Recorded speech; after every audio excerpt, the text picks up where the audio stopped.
Okay, what else do we have? Anything you can measure about waves? What? Tell me everything you know. Wavelength is determined by measurement from peak to peak. Frequency is how many times a peak or crest passes a certain portion in a certain amount of time. We can measure wavelengths according to trough and crest distance. Transfer of waves through space can be measured, crest to trough. Frequency can be measured concerning sound waves, like the radio, and depending on which station we're listening to, depends on the frequency of the waves. We can measure the length of waves. Waves have short wavelength, have a stronger frequency. Okay? And you can measure the distance between each wave and the rift of the next. You can measure the height. I don't remember much. Frequency. We measure the whole height from top of the wave to bottom of the next wave, the ripple. For example, the top of the squiggle and the bottom of the underneath squiggle. I like this. Then you can just measure one wave or jump. Okay.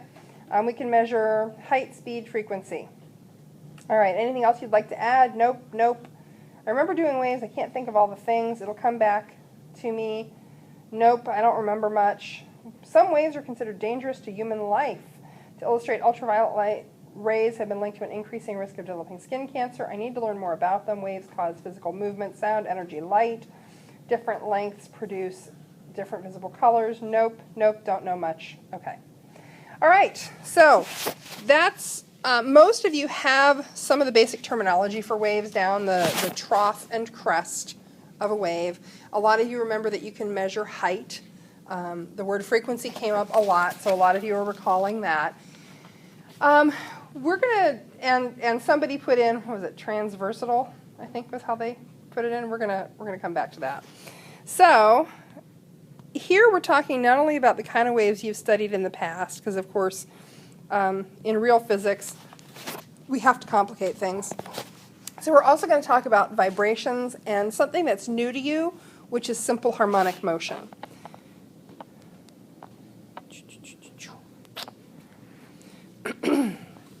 So, anytime you have something that goes back and forth over the same path again and again and again, we call that simple harmonic motion.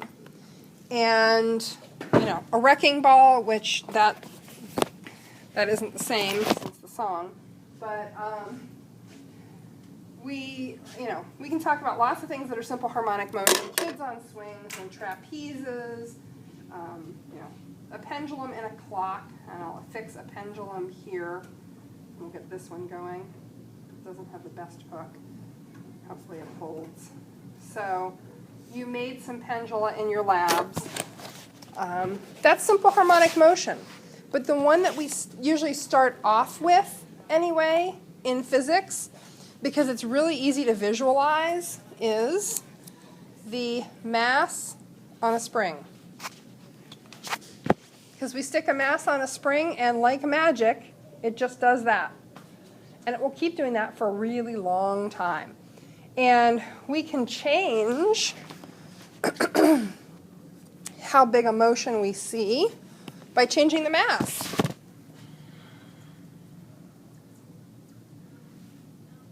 So this was a 100-gram mass. That's a 200-gram mass. And, woo! They are really easy to... Something is wrong here. There we go. They're really easy to talk about. They're really easy to describe. And so it's typically the one that we start off with. I'll take a picture of our... Not a whole lot to see in there, but that's okay. So when we look at a mass and spring system, we've already talked a little bit about potential energy elastic, P, and that's really what we have in this mass spring system. So when you deform a spring, it is a spring because it is made of some material that bounces back. It is made of some material that has elastic potential. It's made of some material that reforms its undeformed shape.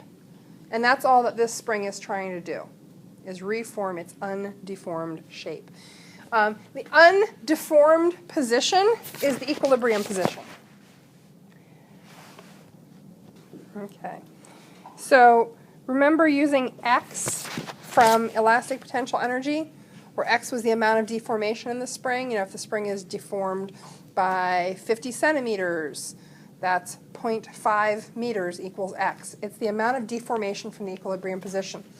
Now, we can deform a spring two ways. This spring is being deformed by extension. It's being stretched. There are also springs that are deformed by compression. Can you think of one? Yeah. The actual springs in the car. Mechanical pencils. Don't think mechanical pencils, but mechanical pens for sure. Mechanical pencil does not have a spring because it doesn't retract. Okay, well, let's pull one apart, not right this instant. But mechanical pens have a compression spring. So when you have a ballpoint pen that you click on, that's got a spring that you're compressing. Don't tear it apart right now, Trent. So however much deformation there is your X value, and that deformation can occur in two different ways.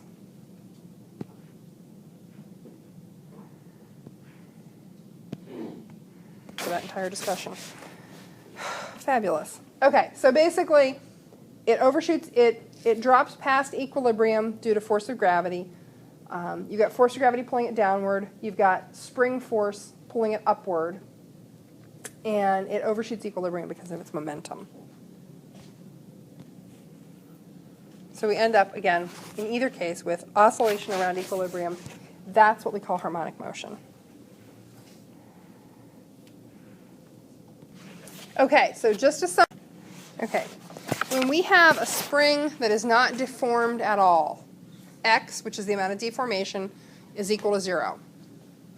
So at that point where X equals 0, the forces on the spring, that should be net force, is balanced. So if we just leave this thing sitting in equilibrium, what are the balanced forces on it?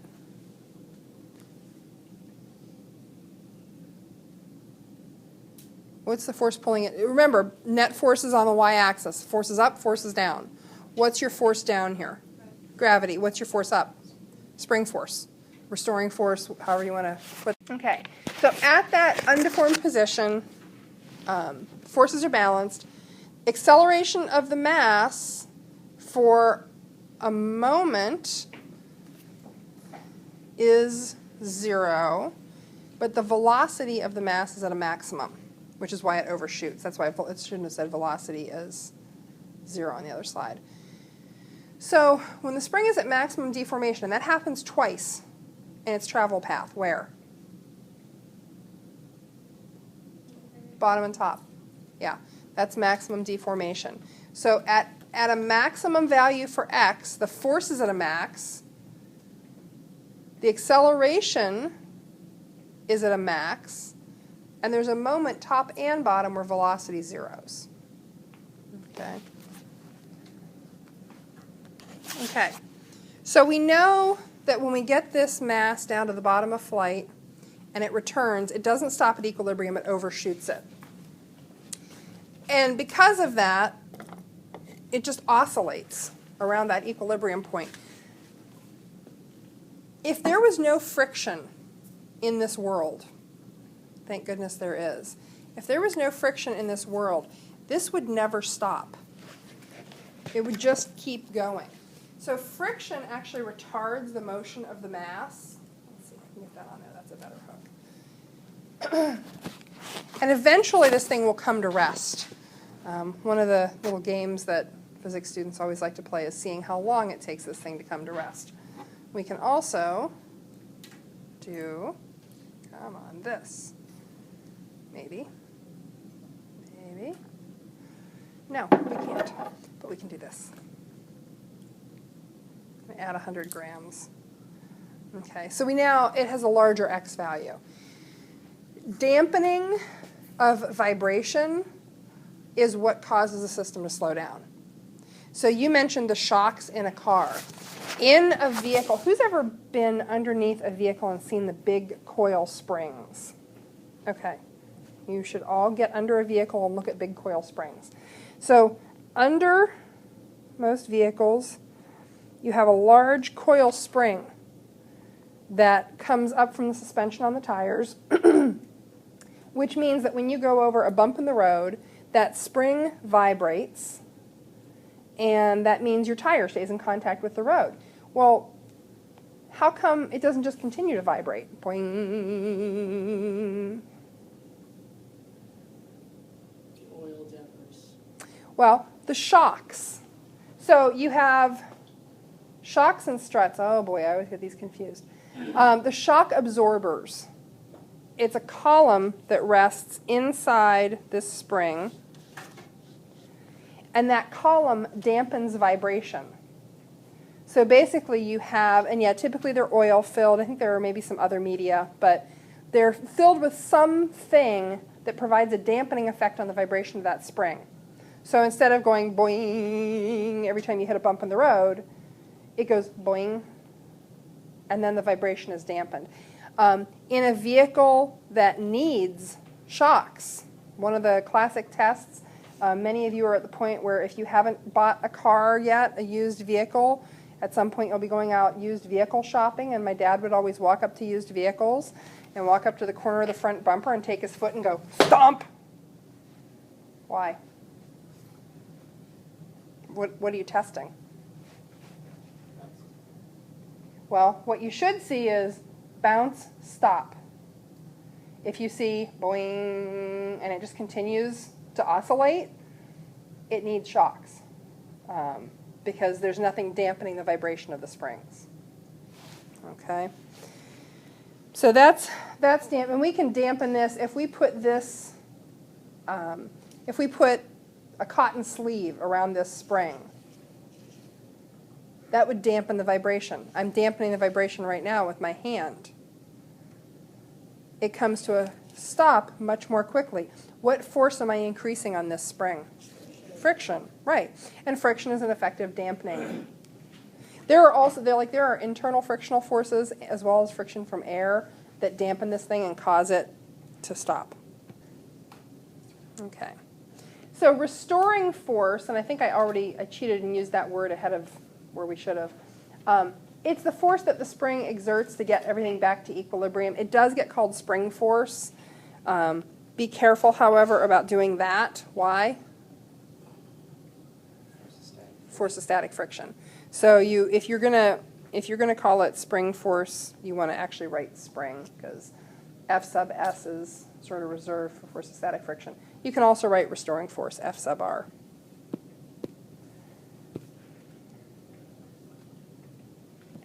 Okay, so restoring force is directly proportional to the displacement of the mass.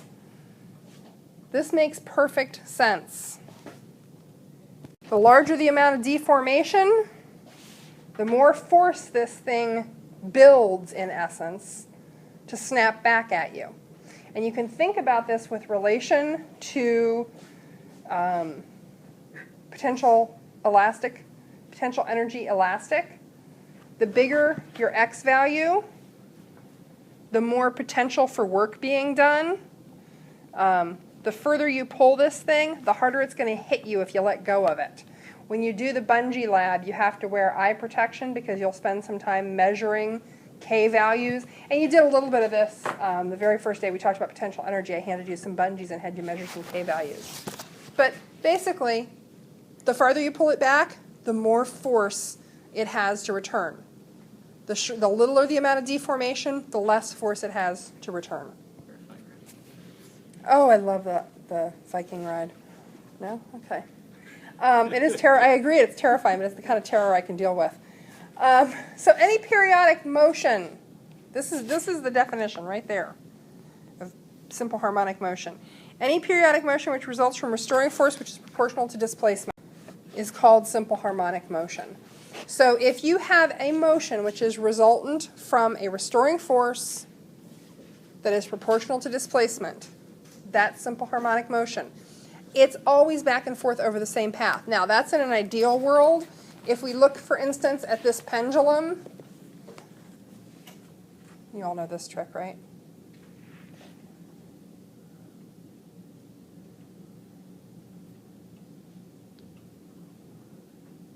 Any volunteers? Better done with a bowling ball.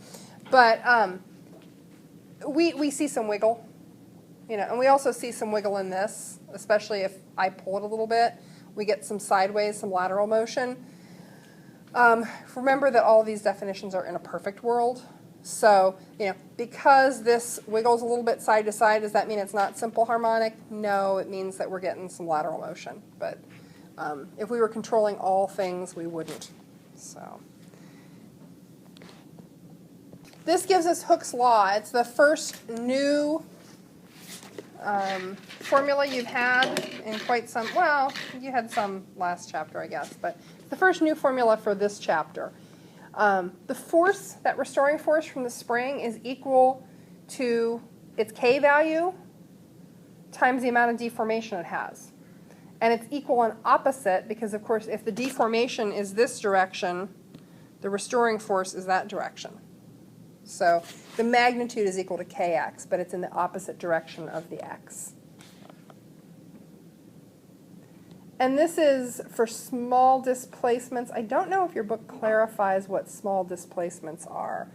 For instance, if we were to take this spring coil out in the hallway and stretch it out as far as we possibly could, which I think you guys did, there will come a point where you have other forces coming into play, like internal frictions, and it's no longer directly proportional. But for anything that's pretty much what we would call like a normal displacement, that's the formula. Now, you pretty much already knew this. Well, hello there. You pretty much all knew this because when we talked about doing K values, we said, well, K is the number of newtons of force generated by the number of meters of deformation. So this would be X, this would be F. Hey, look, this is actually just a statement of truth. It's kind of nice. It's kind of elegant. And some of you figured it out last chapter. All right, some of this you already know.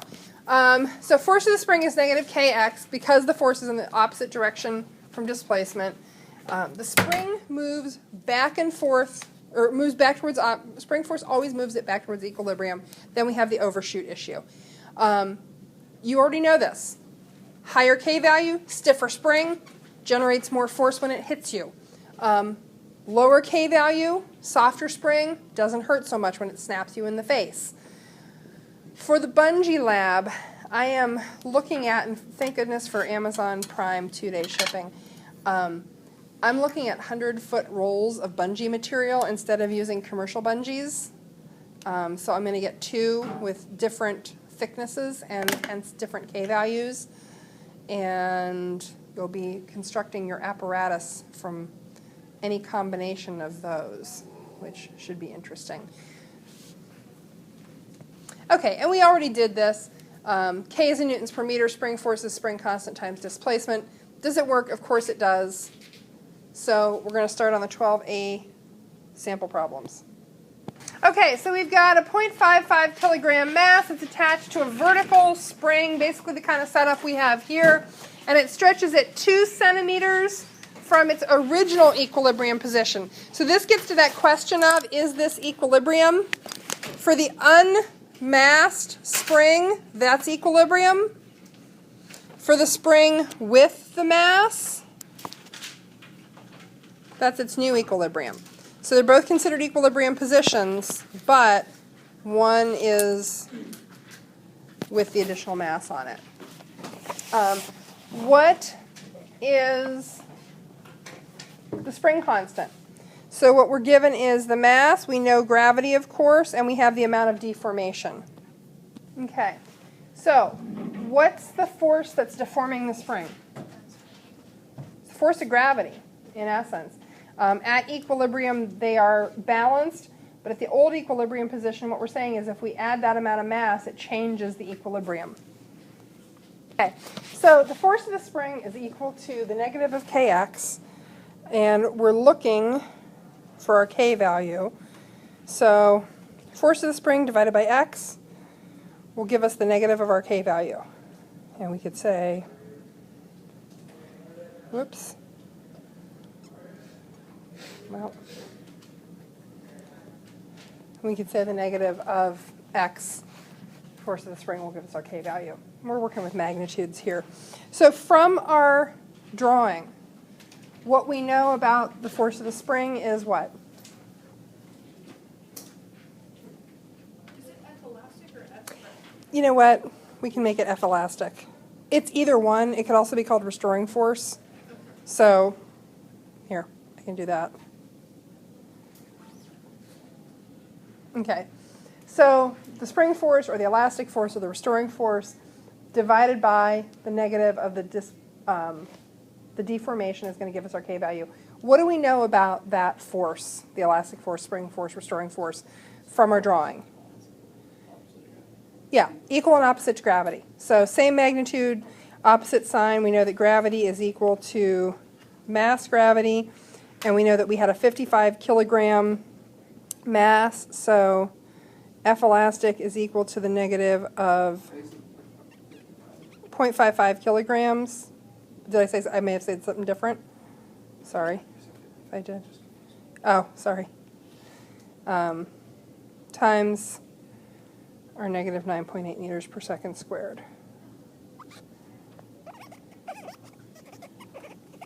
Okay, so our elastic force is equal to, the question being, are we using a negative value for G? If you look at what the force of gravity would be here, because it would be downward, that F sub G would be negative. The elastic force or the spring force is going to be the opposite of that, and it's going to be upward, so we would traditionally call that positive. Probably more important to just understand that, but I do admit that I reflexively put that in as a negative, so, and it works. Okay, so what's our force elastic? Okay, 5.3955 newtons. Our deformation is 2 centimeters, and that's given as a negative because it's deformed downward from equilibrium position. So x, if we convert that to meters, which of course we have to do, is negative 0.02 meters. Yes. Okay. So what we have is, well, let me shrink some stuff. Okay, so we've got our plug-in, 5.3955 newtons divided by the negative of negative 0.02 meters gives us our k value.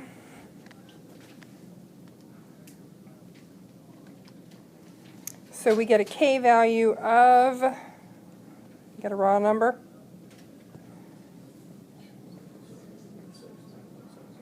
Yeah, 269.775. And what are the units for K? Newtons per meter.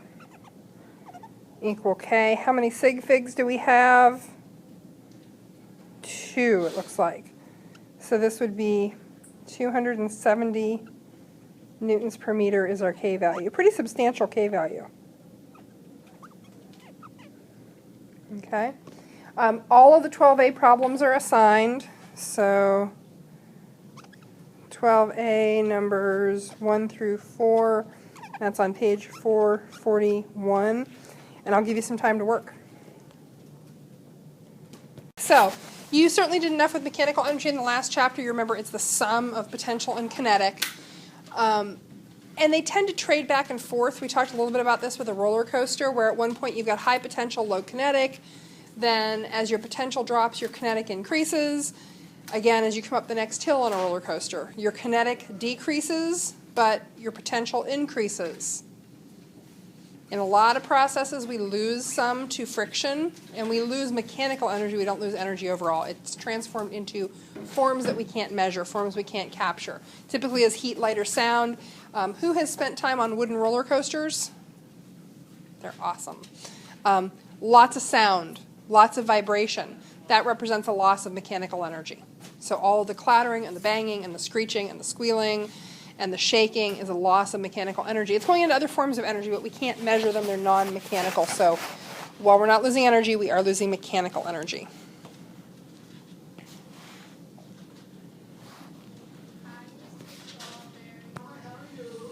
Okay, so if we think to our spring, there's a metaphor with the roller coaster coming.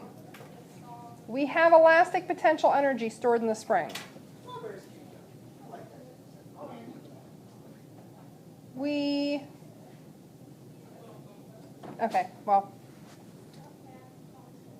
Converted, so we have elastic potential and gravitational potential, or no, we have gravitational potential here, converted to kinetic energy.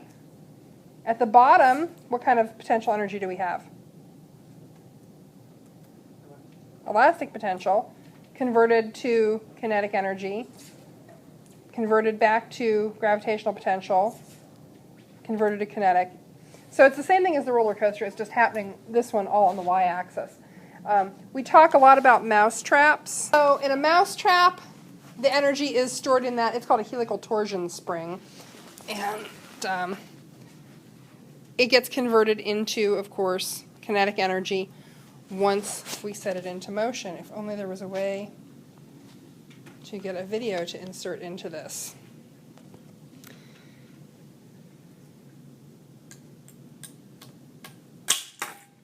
Just love it. So the kinetic energy of the bar, once it's moving, is equal to the elastic potential energy that was stored. In this, the kinetic energy is equal to what had been the potential energy. So we're just trading forms. We go to the other thing that we use for simple harmonic motion now, which is a pendula. And I had an idea. Who here has ever seen a Foucault's pendulum? Do you know what it is? Describe it. I've heard it before. Have you seen one and known what it was? Probably, but I don't remember. Okay. We'll look at some images of Foucault's pendulums. So a pendulum is another system that exhibits simple harmonic motion. I got to make sure of my angle here. There. We typically, when we talk about pendula, you know how we tend to simplify things in physics to a single point of mass. We pretend that the string has no mass. We pretend that all the mass of the pendulum is in one point. In reality, of course, it's not. But here's the question. Why does this just keep moving back and forth over the same trajectory? Okay. Gravity, momentum, other answers. The Earth is spinning. That's not causing this one to move. It's actually not causing any of them to move.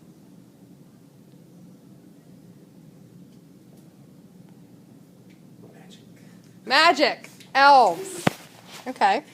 Well, you might get a clue in the fact that we talked about the definition of simple harmonic motion a little while ago. What's the definition of simple harmonic motion? Okay. It's a system where the what is directly proportional to the what? Okay. Force and displacement. Well, the force is proportional to the displacement. Okay. The restoring force is directly proportional to the displacement. If we pull this pendulum out, is there a restoring... This is its equilibrium position. Just hanging there doing nothing. If we pull it out some number of degrees, is there a restoring force that wants to return it to equilibrium? Yeah. And it is, in fact, directly proportional to... Its motion is directly proportional to that restoring force. Okay. Oh, I should have asked you before I put the slide up. What's the restoring force? Oop. Okay, primitive screenshot. Okay, so anytime we're at anything other than equilibrium, there are forces on the pendulum, and you're really good at resolving forces into x and y. But at every single moment here, the balance of x and y axis forces changes. So for every little tiny, millionth of a second here, you get a different proportion of x and y forces. There are two forces on this thing. What are they? And here they're balanced.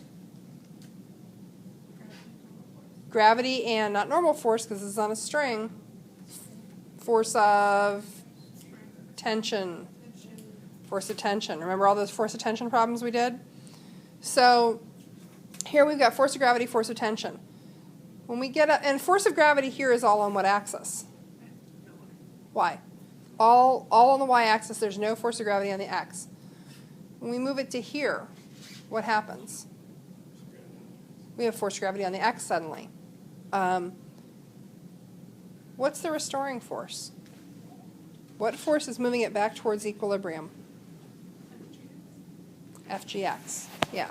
Because FGX here is oriented along this line to the point where FGX disappears. It's 0. And again, why does this thing overshoot equilibrium? Momentum. It has momentum, so it overshoots equilibrium in the other direction,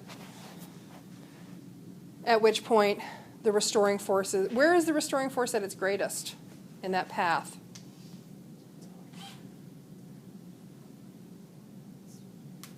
Yeah. Well, we could call it top of flight. We could call it maximum deformation. But when it's as far as it's going to get from the equilibrium position. So every time you're as far as you can possibly get from equilibrium, that's where your restoring force is greatest. Okay, and this is what we just came to via discussion. Force of gravity on the x is your restoring force. Now, could you figure out force of gravity on the x for a given angle of deformation in a pendula? Sure. If this is 10 degrees, force of gravity on the y is going to be mass gravity sine, or cosine theta. F of gx will be mass gravity sine theta, because it'll be here. And we always measure our angle of deformation between the direct vertical and the new position of the string. Okay.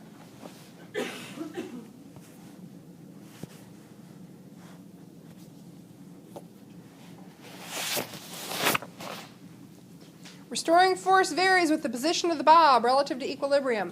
We just said this. You guys came to this on your own. Where is restoring force at its greatest? When deformation is at its greatest. And that's the same thing we saw with this. Where is the restoring force at its greatest? When that thing is at the bottom of its treble. Bottom of path, in essence. This is one of those things where it seems really obvious and really intuitive, but I'll red flag it in that it, and I always put a series of questions on the test about this stuff.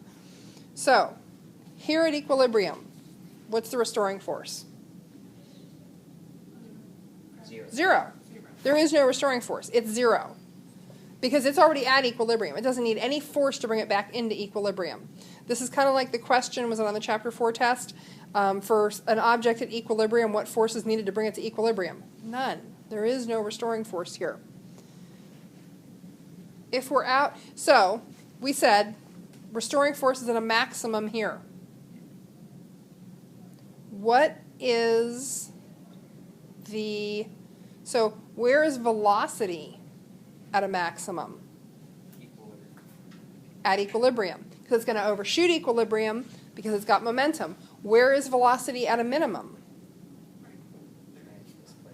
When its displacement is at a maximum. Because just like the top of flight for a pair of keys or a golf ball or whatever else thrown upward, there's a moment where velocity goes to 0. What is acceleration doing? Is the acceleration of this object constant, or does acceleration ever zero out? Acceleration zeroes out. Where? At the bottom. Bottom. Yes. Why? Well, actually, wait. Hold on. Let's walk through this. Okay, so equilibrium. I always have to walk through this mentally because it's trickier than it seems. Okay, we deform this object. We let it go. Velocity minimum, velocity maximum. What's happening to its velocity here when velocity is at a minimum? Acceleration is negative or positive. So the velocity goes to 0. If your velocity is changing, is your acceleration 0? No. You can't have changing acceleration and have zero. Hold on, let me back that up. You can't have changing velocity and have 0 acceleration. So, if there is a moment where acceleration is 0, so here your acceleration is non-zero. Is there a moment here where your acceleration is 0? Where do you think it is? You said it. At equilibrium. So what's happening at equilibrium? There's a moment here where what's the restoring force equal to? 0. F equals ma. What's the acceleration here? 0. Here, acceleration is actually at a maximum. You're taking it from a positive velocity to a negative velocity if we're assuming that we're treating that direction. Well, let's do it this way. Wait, facing you. Okay, never mind. Facing you, this is Cartesian positive. So we've got a positive velocity, we're going to 0 velocity, and then we're starting to speed back up. We have maximum acceleration here because we have maximum force here. Where force is 0, acceleration is 0. Do you see how you kind of have to think this through? And it seems really obvious and really intuitive, but you really have to be able, and like I said, every year, I've been teaching this for 6 years now, 5 years now, I don't know how long. I always have to walk myself back through it without cheating. I mean, you can just cheat and look at the book and go, oh, okay, acceleration is at a maximum here and velocity is at a minimum here. But if you really want to understand it, you kind of have to walk through it. And it is always a little bit something to trip over. Okay. This is a perspective that, if you want to think about it in terms of kinetic and potential energy, because we just talked about the forces on this thing and the restoring force. Where is the potential energy at the greatest? Maximum deformation. Where is kinetic energy at the greatest? Equilibrium. Because what's at the greatest? Velocity maximizes at equilibrium, therefore kinetic energy is maximum. Where does kinetic energy go to 0? Maximum deformation, because that's the point where velocity goes to 0. Now, in the pendulum system, your restoring force is, we said, F of gx. What's the restoring force in the mass spring? What? Well, it's the elastic force is the restoring force. So spring force, elastic force, they're both restoring forces. So, okay. This basically just shows, as you go from maximum deformation here to maximum deformation here, you've got tremendous potential energy. That drops to 0 at the same time kinetic energy maxes out. Kinetic energy drops while potential energy comes back up. And on a roller coaster, what we typically show over time is that same thing happening, but with diminishing hills because of a loss of mechanical energy. Okay. When you did your lab, you did a 15-degree displacement and a 20, right? Did you also do a 5? Did you do anything under 15? Okay, just the 15 and the 20. Oddly enough, though the book has you do the 20, it's only actually simple harmonic at 15 and under. So above 15, and I'm still not completely clear on why, but you get sort of other forces in there At 15 or under, the restoring force is directly proportional to the motion. Oops, unless you whack it. Above 15, that's not true, so above 15, it's no longer considered simple harmonic motion. Okay, a lot of you talked about measuring waves. And you notice we haven't talked about waves at all yet. But a sine wave, which you should have all graphed by now, right? Somebody has made you graph a sine wave in your life by hand? Good. Good. The sine wave is what we think of as the classic wave form. And in a wave like that, we go, oh yeah, okay, well there's our equilibrium position. Amplitude is the amount of deformation from equilibrium. So there's our crest, there's our trough.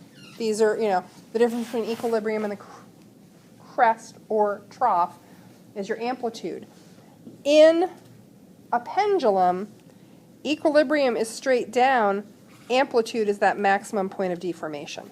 So that's just what you need to know, is that your amplitude measurement here is just the difference between equilibrium and your maximum deformation. You started to measure some things about pendulums in your lab, and there are two things that I want you to be familiar with: period and frequency. So period is how long it takes to complete a cycle of motion. If we time this from maximum deformation through equilibrium to the opposite maximum deformation back to the same point, that is the period. That is the period of the motion. And we could time this, but we're not going to. Frequency is the number of cycles, usually per second. We could use frequency, per hour, per minute, but standard is cycles per second. And that's hertz, given as a capital H, lowercase z. You've probably heard hertz someplace in the past. You're going to hear it a lot more now. So, Hertz. Sound waves. yeah. You've probably heard them. Yeah. Okay. Sadly, we're not doing the sound chapter, so you won't hear as much of them as you would have. Very often, those cycles per second are less than 1. Very often, that's a decimal number. So for this, it doesn't complete a full cycle in a second. So it's going to be some fraction of a second. It could be 0.2 cycles per second. For something that's moving really fast, you could have 20,000 cycles per second. And for sound, we do. 20,000 is actually the upper range of human hearing typically given. You could have 20 cycles per second. But for the kind of things that we can measure, we typically can't measure things real readily that move that fast. So it tends to be fractional cycles per second. Okay. Period and frequency are inverse. 1 over period equals frequency. 1 over frequency equals period. It takes 20 seconds to complete a cycle of motion. Period is 20 seconds, 0.05 hertz. It can complete 5/100ths of a cycle in 1 second. So let's just do a few of those. Okay, if you have a period of 1.5 seconds, what's your frequency? What do you get for frequency?